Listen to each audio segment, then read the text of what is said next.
الوصول إليه برمجتي زوجك، وسهل الوصول إليه، أسهل مما تتوقعون. وانت بعد تقدر تسخر زوجتك لك عن طريق العقل اللاواعي.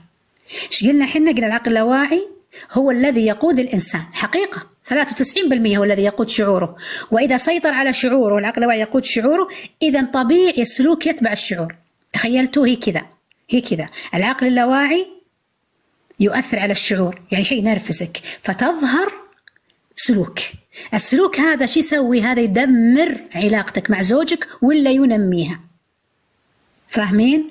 ولا ينميها. تقول مجبور يدخل المستنقع، ما هو مجبور، ما في أحد مجبور يدخل المستنقع.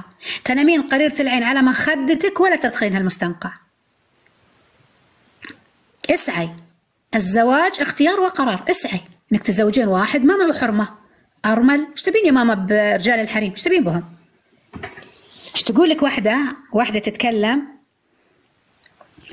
واحدة زوجها متزوج عليها، فايش تقول؟ شوفوا الألم اللي قاعدة تقول فيه. تقول ليه تربي عمل معروف. حتى المرأة يعني المرأة، حتى المرأة تاخذ اثنين، تحب هذا وذاك يشوف ويذوق سهر عيني. عذاب. الرجل مو مستوعب الفكرة لأنه شخص معدد، عادي عنده، لأنه مش ذايق الغيرة، زر الغيرة مش موجود عنده، لأنه شخص معدد.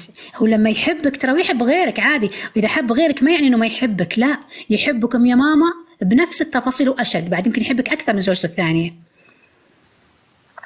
بس مع ذلك يمه عادي يتزوج لأنه فاصل علاقتك معه بزواجه. عادي يقول ايش يضرك؟ وش يضرك؟ أنت لك كامل حقوقك، يعني أنا بختفي، أنا بذوب، أنا ملح، لا بس بشيء اسمه غيرة يذبح. تمام أمي؟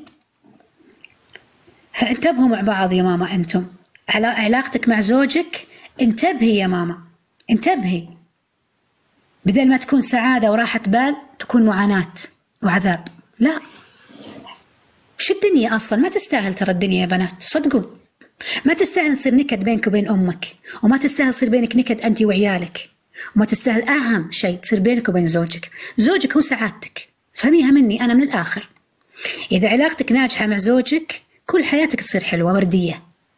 قلتك أنا دائما ليش زوجك رقم واحد في حياتك؟ قلت لكم دائما وأرددها، علاقتك في بيت أهلك مؤقتة، إخوانك عشتي معهم 20 سنة 25 سنة، علاقة مؤقتة.